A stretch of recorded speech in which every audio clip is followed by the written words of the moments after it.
The Roger Stone judicial saga.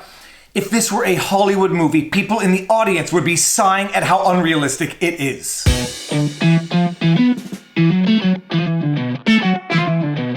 Viva Frei, Montreal litigator turned YouTuber, and there are just too many people asking me to cover this story for me not to do a follow-up on my original Roger Stone video. Now, for those of you who might be new to the channel, a few months ago I did a vlog on the Roger Stone situation, covering his conviction and going into detail as to the specific charges on which he was found guilty. If you haven't seen that video, I'm going to post a link to it right here. Give it a watch, but I'm going to be posting certain clips from that video because some things I said in that video have proven to be quite true. If they don't get you on the substance of the investigation, they're going to get you on the investigation itself. For those of you who may not know, Roger Stone was initially found guilty on 7 charges. 5 charges of making false statements to Congress, 1 charge of obstruction of proceedings, and 1 charge of witness tampering. Obstruction of proceedings deals with 4 things Stone did, including testifying falsely and misleadingly at HPSCI hearing, lied about existence of response records, submitted a false and misleading letter to HPSCI about communications with Credico, and attempting to get Credico testify falsely or prevent him from testifying. Jury only needs to find him guilty on one of the above. Count 2, false statements, telling lawmakers he didn't have emails with third parties about WikiLeaks. Count 3, false statements, giving lawmakers the identity of Credico as his single go-between. Count 4, false statements, telling lawmakers he didn't ask Credico to communicate anything to Assange and didn't ask Credico to do anything on Stone's behalf. Count 5, false statements, telling lawmakers he didn't communicate with Credico via text or email regarding WikiLeaks. Count 6, false statements, telling lawmakers he never discussed conversations with Credico with anyone in Trump campaign. Count 7, witness tampering. He was found guilty in November 2019 and was awaiting sentencing on his conviction. The prosecutors in the Roger Stone case were apparently seeking a sentence of anywhere between 7 and 9 years for the crimes that Roger Stone committed, and a lot of people felt that to be over the top. This was apparently Roger Stone's first criminal conviction. He's a 67-year-old man, and a sentence of 7 to 9 years in prison for a 67-year-old man can effectively be a life sentence. Roger Stone's attorneys, on the other hand, were obviously pushing for a much more lenient sentence, I think anywhere between 12 and 15 months, citing the fact that other people who have been found guilty of these types of crimes barely serve 7 months in jail. And what happened recently? Pure legal and political drama. Senior Department of Justice officials publicly intervened and overruled the prosecutor's decision to pursue a sentence of 7 to 9 years against Roger Stone. Now, one can easily appreciate that this type of intervention by Senior Department of Justice officials is politically and professionally embarrassing for the prosecutors involved. What do the 4 prosecutors in the Roger Stone file do? They all withdraw out of protest.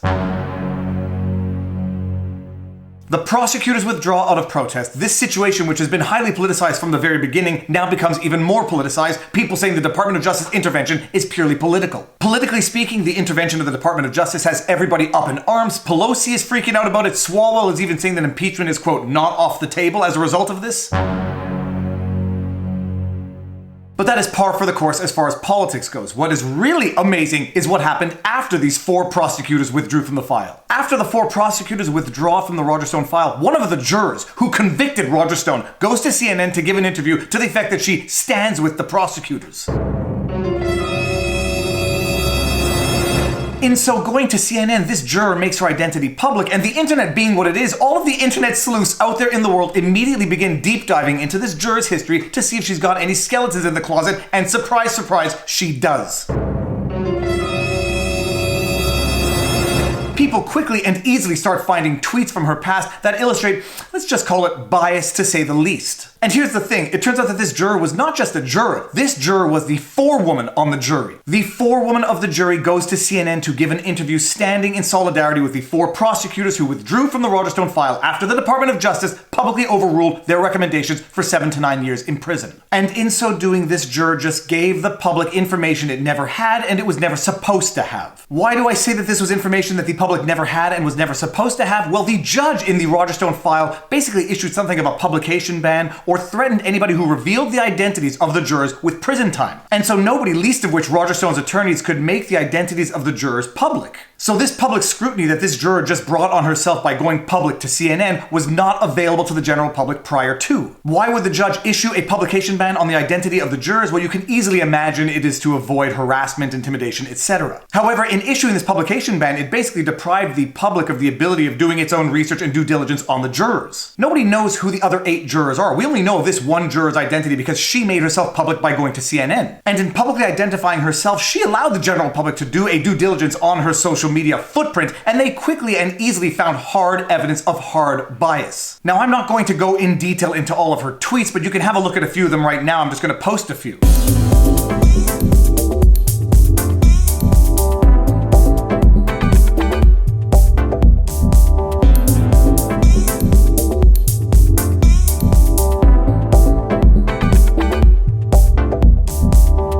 suggesting that she's not entitled to her own personal and political beliefs. She is, except possibly not when she's sitting as a jury member waiting to convict one of the members of Trump's inner circle. A lot of people are rightly pointing out that when you are selected for jury duty, you fill out a form that might reveal any hidden bias. The tweets that the general public are now discovering as a result of this juror publicly identifying herself don't just reveal a hidden bias, they reveal all-out activism. And so a lot of people are asking how she found her way onto the jury. A lot of people are asking, did she lie in filling out her jury form? A lot of people are asking whether or not she lied or provided false answers in the jury selection process. Time will tell, and I guarantee you that much. But the question remains, how did this juror with distinct and extreme political beliefs end up on the jury in the first place? She didn't just end up on the jury, she ended up as the jury forewoman, and I was asking myself, what exactly is a jury forewoman? A jury foreman is a jury member who acts as the chairman and spokesperson for the jury. She is the head juror. A jury foreman is often elected by either the jury or the judge of a civil or criminal case. A jury member may also volunteer to hold this position. This position is usually appointed or assigned either before the trial begins or prior to deliberations. A jury foreman has the responsibility of performing a number of duties, such as 1. Ensuring that each jury member is present in the jury room when deliberations begin. 2. Confirming that each juror understands the deliberation procedures and knows that each member is allowed to ask questions she may have concerning the case. 3. Ensuring that the deliberations are conducted in an orderly manner and that the discussion is open to each member. 4. Ensuring that a jury member does not bully another. 5. Confirming that each juror is aware of his or her responsibilities and that each juror is allowed to state their views and reasons as to their verdict. 6. Communications on behalf of the jury with the judge.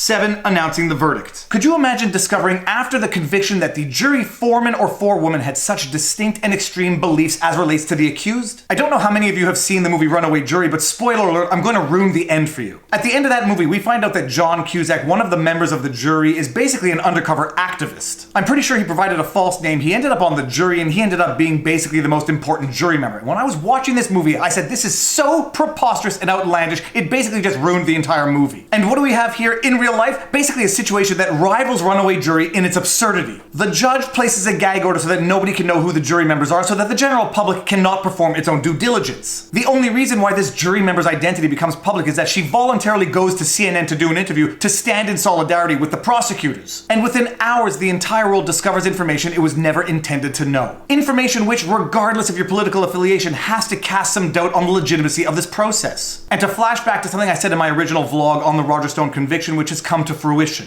Now, it's tough to make a video like this because I will never have full access to all of the evidence that was presented to the jury. And I know there are a ton of people out there saying that an Obama-appointed judge at the federal court in a trial by jury in Washington is likely to have a certain bias to it. I can neither affirm nor repudiate that type of sentiment, but it is out there. There's an old expression that democracy dies in the dark. Well, guess what? Justice also dies in the dark. And what the world is now learning is what happened in the darkness of the Roger Stone trial. From a pre-dawn raid conducted by the FBI on Roger Stone's residence that happened to be captured on film by CNN, justice dies in the dark, yet sunlight is the greatest disinfectant, and we are getting some sunlight on what occurred, if only by accident. It's fascinating from a legal perspective, but it's also terrifying from a legal perspective. And it's also going to seriously raise the question as to whether or not this entire process was tainted from the very beginning. If you think this entire process was in fact tainted from the very beginning, indicate that by way of a thumbs up, and if you don't, drop a comment in the comment section below and let me know why. But as far as I'm concerned, this is an issue that transcends political affiliation. The public nature of court proceedings has a very good reason. The watchful eye of a scrutinizing general public can be very useful. Democracy dies in the dark, and so does justice. If you like my videos and you like my content, please be sure to like, share, subscribe, hit the notification bell, drop a comment in the comment section below. If you want to support the channel, there are merch links in the pinned comment with a PayPal option for anybody who feels more comfortable with that. I genuinely appreciate any and all support, even if it comes by way of sharing one of my videos on Twitter, Facebook, and social media. I will definitely be following the situation because I do not think it ends here. In fact, I think this is just the beginning. And now you know your vlog. Peace out.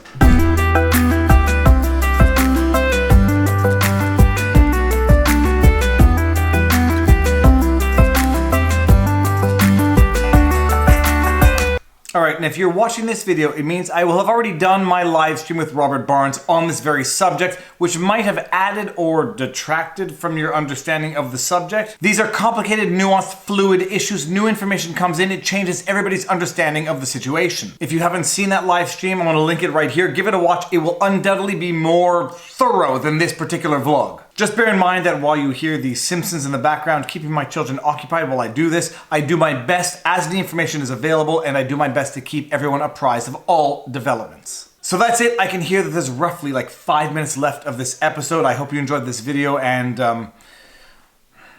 We're done. Peace.